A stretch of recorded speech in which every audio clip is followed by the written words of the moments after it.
قدرمنو کتونکو سمر افریدی یم یو ځل بیا ستاسو سره د انګازي ټي وي د شیشې نه مخاطب یم. امید دی چې روغ جوړ به وئ او د خپل ژوند نه به خوندونه او مزې اخلئ. راغلی یم د خیبر سیمه ده او د فیروز اوتر صاحب په کلي کې موجود یم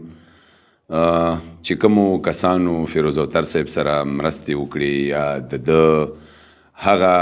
پیرزوینې پې باندې وکړي زړه نه، نو انشاءالله چې فیروز اوتر صاحب په خپله خوله باندې د هغې شکریه ادا کوي. د فیروز اوتر صاحب نه به یو کلام دوه هم اورو. د ټولو نه مخکې خو فیروز اوتر صاحب تا ته په خیرالي او ستړي مه شي وایو، راغلي خو مونږ یو، خو مونږ تا ته وایو تاسو په خیر راغلو. ډېره مننه چې دی له راغلو او د موږ سره کېناستو، وم لیدو، زړه م قرار شو. ډېره مننه، ډېره مهرباني. نو زه خدای یو خو را سره د لندن نه فضل کریم نامه و افریدی دی. خبره دا ده چې ما له یې 100,000 روپۍ راولګلې او خو چې په داسې وخت کې ګوتو له راغلې چې ډېر ضرور مو لکه سړي یو ځای خوږېږي او ټاکور ویله ورکړي. او یوه بل ملګري رالګلي هغه رانه د پیسو ولولي. اوس مو پسې ریکارډینګ راوښکلی دی او انشاءالله چې دغه پیرې بې ورسره دودون چې دا پیسې مې بېرته د دنه نه یې راوښکلي. خوړلي دي 2-3 میاشتې وشوې چې هغه د نروې نه ماله رالګلې وې 100,000 روپۍ وې. دغه ځای چې هر څه وي خو دغه ځای ته 100,000 روپۍ جوړېږي. نو چې ویګا مې ټېلیفونونه وکړه هغه کس را سره مخ شو چې بابا مو پیسې لګلي، خپله ډېټه یې ټوله راولګل او هر څه یې راولګل، خو دغه سړي باندې له مونږ غرض نه دی کړی. نو سبا نه یې پسې کېږو. نو تاسو خپله پته د ناروې والا له ور کړې وه، خپل نمبر کنټیک هم له ور کړی و که نه؟ خپل نمبر مې نه پي سي او والا په نمبرو باندې یې راولګلې؟ نه پیسو په نمبرو راولګلې. زه نه پوهېدم، شپې ټېلیفون وکړو ویې وي چې ته داسې پوه سړي له لاړ شه چې هغه په موبیل پوهېږي. نو زه پیسو والا له ورغلم، ما ته ښه معلومېدو. ویل چې اوتر صاحب تا نه مړه چې کوم پیس جوړېږي هم موږ نه ناخلو دره په موږ رانې په منځ کې رانه ټولې پیسې ووهلې چې اوس هم 3 میاشتې پس پسې هغه ټېلیفون قدرتي په نمبر کې راغی او ور ومکړو. نو ما ورته دا ګیله وکړه چې قربان خیر پیسې خو در ونه لګلې، دا د په ما ټوکه جوړله که ته بیمار شوې که تا ته تکلیف پېښ شو. ما خو تا ته نه یې ویلي چې ما له پیسې راولګه، خو تا خپله یې وایي چې پیسې مې راولګلې. ما ته خو دا پیسې نه میلاو شو نه تا پسې وروسته څه ذکر وکړو. نو هغه راته وایي چې بابا پیسې مې لګلي وي، شاکون سړي نه مې لګلي. هغه چې پیسې د مشین ته ورګډې شوې او ما ټېلیفون ور وکړو، نو ما ته یې کنځله م وکړه. ویې راته ویې چې ما ته به ټېلیفونونه نور په زړونه کې و د روژې ټیم دی مازغه به مه نه خرابې. نو دا پیسې ما له په روژه کې رالګلې وې. ملګریو بالکل لکه تاسو د فیروز اوتر صاحب خبرې واورېدې. هغه ملګري چې کوم زمونږ مسافرونه دي هغه پښتانه چې هغه د فیروز اوتر افریدي صاحب سره خپلې مرستې کول غواړي، نو تاسو بالکل په دې ویډیو باندې د پاسه د فیروز اوتر صاحب د موبایل د کانټیکټ نمبر تاسو ته په سکرین باندې ښکاري. بالکل د ده سره په خپله تاسو رابطې کوو. بل زه هغه خلکو ته وایم چې کوم خلک دغسې لکه فیروز اوتر صاحب چې حقیقت خبرې وي، یو ساده سړی دی، نو دا دومره نه پوهېږي چې آیا ماله یو سړی یو پیسې را لګي یا یو بل شی را لګي، نو په کومه طریقه. نو زه سوال کوم یو خلکو ته چې مهرباني وکړو چې پردی حق مه وهو، پردی حق الله هم نه بخښي ته. مهرباني وکړو چې کوم شی د چا امانت وي، امانت مه خیانت کوو. نو ملګریو پښتنو چې څومره زمونږ په وطن کې یو، څومره زمونږ مسافر ملګري رونه پښتانه دي، تاسو خدای خاد و آباد لري چې تاسو د فیروز اوتر بابا دومره د خدماتو اعتراف کوو او د ده سره دومره مینه کوو.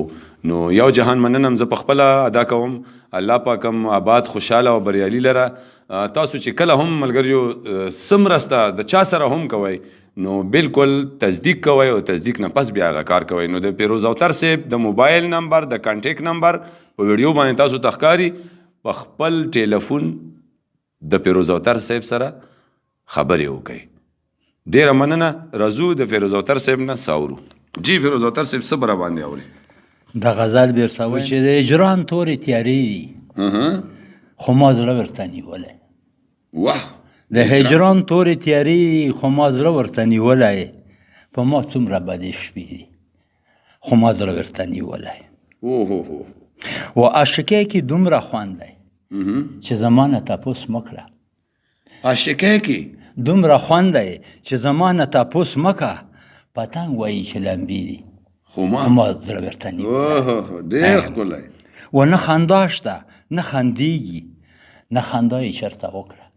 او نه خندا شته نه نه خندېږي خندېږي نه خندا یې چېرته وکړه چې خبره کړي خیرې خو ما زړه ورته نیولی بیا وایه جي ډېر ښه چې نه خندا شته نه خندېږي نه خندا یې چېرته وکړه چې خبره کړي خیرې خو ما زړه ورته نیولی او ډېر مین مې دی لیدلي خو ستا مینه پرېښوی نه شم ډېر مین مې لیدلي خو ستا مینه پرېښوی نه شم ترېنه ډکې هدیرې دي خو ما زړه ورته نیولی ډېر ښکلی ډېر ښکلی او تا واده کړه د دروغو زه له هغسې په تمه تا واده کړه د دروغو تا واده کړه د دروغو زه له هغسې په تمه او د انتظار شمې د مړې دي خو ما زړه ورته نیولی ډېر ښکلی ډېر ښکلی عمر تیر شو عمر راغی خوشحالي کله رانغله عمر تیر شو عمر راغی عمر راغی خوشحالي کله رانغله د غمونو سلسلې دي خو ما زړه ورته نیولی ډېر مزېدار مقصد و چې د بیلتون په خوش کلار کې زه اوتر در پسې ګرځم د بیلتون په خوش کلار کې زه اوتر در پسې ګرځم ټول غمونه دیسي دي خو ما زړه ورته نیولی د بیلتون په خوش کلار کې زه اوتر در پسې ګرځم او ټول غمونه حادثې دي خو ما زړه ورته نیولی ملګرو اوتر صاحب نه خوښه ده چې یو بل کلام وورو ښه غزل مطلع ده چې څوک خفا څوک خوشحالیږي وخت تېرېږي څوک خفا څوک خفا څوک خوشحالیږي وخت تېرېږي وزي په مخ نه ایسارېږي وخت تېرېږي واه ډېر ښه دی هر سړی د غم په اوږد فکر تلی هر سړی د غم په اوږد فکر تلی و افسانه د ژوند لنډېږي وخت تېرېږي ډېر ښه بیا وایه جي هر سړی د غم په اوږد فکر تلی و افسانه د ژوند لنډېږي وخت تېرېږي او څه په قدر په قیمت د وخت خبر شه څه په قدر په قیمت د وخت خبر شه واسې وخت ضایع کېږي وخت تېرېږي ډېر حد ډېر ښکلی او هغه خلک چې په دې دنیا نازېږي هغه خلک چې په دې دنیا نازېږي او دوی د کاڼې پاتې کېږي وخت تېرېږي ډېر ښه او لږې سترګې اموخته په کنایه که لږې سترګې اموخته په کنایت که لږې سترګې اموخته په کنایت که په دولت کله مړېږي وخت تېرېږي ډېر حد ډېر ښکلی او بې پروا دی وخت هیچا پروا نه کي بې پروا دی وخت هیچا پروا نه کي څوک په خواندي څوک ژړېږي وخت تېرېږي واه ډېر ښه دی او 23 کاله عمر تېر شو دومره پوه شوم 23 کاله عمر تېر شو دومره پوه شوم او غم مې ورځ په ورځ زیاتېږي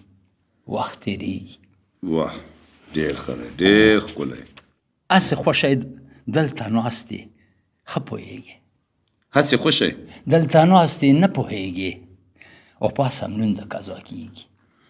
وخت تېرېږي واه بیا وایه جي شعر هسې خوښی دلته ناست یې نه پوهېږې او پاسه لونځ د قضا کېږي وخت تېرېږي ډېر ښکلی د واده نیټه یې لنډه شوه رانغی د واده نیټه یې لنډه شوه رانغی ولاس خپې مې څه رپېږي وخت تېرېږي واه واه ډېر ښکلی ډېر ښکلی ډېر زبردست او خوشحالي او غم مې څه پوښتې ناصحه خوشحالي او غم مې څه پوښتې ناصحه مړ ته شپې سبا کېږي وخت تېرېږي اوف ډېر زبردست او مقصد و چې زه اوتر د بادشاهانو ژړا واورم زه اوتر د بادشاهانو ژړا واورم او ملنګان سره خندېږي وخت تېرېږي واه اوتر صاحب د مکتب راباندې بیا ووایه و چې زه اوتر د بادشاهانو ژړا واورم او ملنګان سره خندېږي وخت تېرېږي خلک یې زه ډېره مینه کوي څه ویل ورته غواړي نو بس خلکو سره خلا چې زه مینه کوم خلا چې ټول راباندې ګران دی چې ما سره څوک مینه کړي که نه خلا یې ورسره مینه وکړي که نه ما کې څه کمال هغه اخري خبره سره یوه کول غواړم چې هغه پیله مرکه تا ته یاده چې سلطان خېلو مارکیټ نه مخامخ هم کړې وه که نه هوا هم لګېده ساحل صاحب ما په خیال چې کلیزه وه که هغه مرکه ډېره زیاته خلکو خوښه کړې ده او ډېر زیات تعریفونه یې خلک کوي ساحل صاحب موږ سره یوه وړوکې غوندې کې واقعه شریکه کړه نو ساحل صاحب خو اوس په داسې ورته وایم چې ما ملګری و او زه به یوه ځای هم نشوم تللی ګبراوېدم به ټول عمر لارو ډرې ورو کلي نه ورو کې م وخت تېر کړی سکول هم نه وویله چې را تکړه شوي وای او بس چې بوبې تلم په حجره به ورننوتم ما به وارخطا شو پټ به مې ورته وویل نو د علیمنشاه ملک په کلي کې مشاعره وه خیبر صاحب ژوندی و نو مقدر والا راجوختم مقدر ته مې ومه چې مقدره یو کار خو وکړه چې مړه زه به لږه ښکلې تماشه وکړم خدای ته ګوري چې ما را اوچت نه کړو نو چا راته ومه چې د زړه مې ډابېږي چا راته ووایي چې لږ یې ګولۍ واخله نو بهر هغه ډاکټر دوکان ووتم سربیک رشتي ګولۍ مې ګبرا شوی وې ګبرا وم مشاعره یې لا نه وه شوري صحیح ده مشاعره شوري شوه و هغه راته وویل مقدر صاحب راته کې چې اوتر صاحب تا څه رنګې پرې یو 20 کسه راننوځي یا 15 پکې پوښتنه کې چې اوتر راغلی اکوی یو دی موږ ته وښوه ته خو ډېره و ته به څه یې چې ماما وښوه ته به وخال شې که راولېږم وخال به شي ما چې ډېره ښه ده بس چې به مې وویل نو ورته ما یو نظم لیکلی و چې دا منم چې پښتانه یو دا خبره په ځای وي خو په نقدو پسې مړه یو ما لمبر شو نو خیبر صاحب زه چې راوچت کړم نو هغه په راوچتېدو کې دا وویل چې د خیبر رابللی و راغلی شاعر انپړه شاعر او غزلګو شاعر فیروز افطر صاحب ته خواسته چې دی راوچت شي غزل ووایي نو ما چې فیروز اوس یې ووایي چې غزلګو شاعر و ته نظم کې زر مې غزل بدل کړو په کاپۍ کې نو دا غزل مې شروع کړو چې ښه چې غوټه نیمه شپه شوه هسې فکر ورته یوړم او مروره شوه خفه شوه او چې دا شعر مې وویلو چې له ځوانۍ دور یې واړه په ترخو د یې جر تېر کړو چې زړه شوه را خوږه شوه هسې فکر ورته ویلو نو سټیج له ډزونه راوشول و د تاسو په جام کې داسې بمبونه و داسې کټکي غوندې و دغو خلکو لاویر لړا کړه ور سړی پروت دی چې وشوه او چې هنګ خو به شو که نه څوک یې خوږل نه خو در هغه ډز و چې دک سرنګي نه یې غاټو عمل مار او ما واغو او ما کو هغه کو نو دره داد مې پکې واخیستو او خیبر صاحب ماله نو په وخت کې ما ټول 50 غزل مې نه ولیکلي خو اوس مې ځان سره ووایي چې خیبر دا راپوی و چې په وخت کې ما ته وایي چې غزلګو شاعر ډېر ښه اوس من خلکو غزل خوښ کړو نو چې کېدای شي چې زه غزلګو شاعر وم خیبر صاحب خو زما ملي بالکل په دا کې خو څه شک نشته اوتر صاحب چې تاسو سره خلک مینه کوي او د مینه په تاسو کې موجوده دي پښتانه ساحل صاحب وکړه ساحل صاحب مې ډېر کلک ملګری و چې غزل به یې ولیکلم او به یې چې اوتره دا به ګورو د ما نظر نه به تیرالو او غزل به رسره کړ بل به یو داسې ټکی راغی چې به لیکل نشو او ما به خپله پرېدې ژبه کې راوستلی نو به ده راته وایي چې دا داسې دی نو لږه اسلام به زده کړه او لږه یې ما کړه چې څه زه نه پېدنده پوهېدم او چې څنګ ملګری و که نه څنګ ملګری اکثر له ما سره په مشاعرو کې ډېر لیدلی بله ورځ املاسي پوښتنه وکړه ما چې هر څه نامه زړه تور شو مشاعرو نامه تور شو دی مې په څنګ کې نشته مشاعرې له به لاړم داسې به شټېج ته لاندې کېناستو چې ما به شعر وویلو ده به د ما نه زړور وویلو دوباره بیا راپسې هغه کال و داسې بیا راوچت کړم بس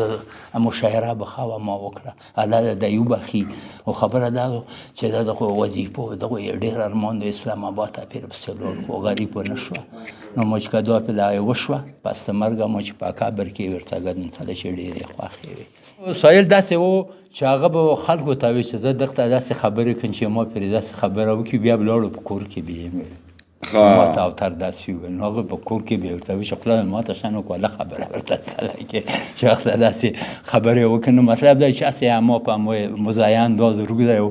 دوران مې هم پرې وویشته یوه ورځ داسې خلکو ته لګیا و چې زه داسې سړی نه یم المارۍ مې پرته و چې یو وارې رایسې کړم په دا کې کیلې مالټې انګور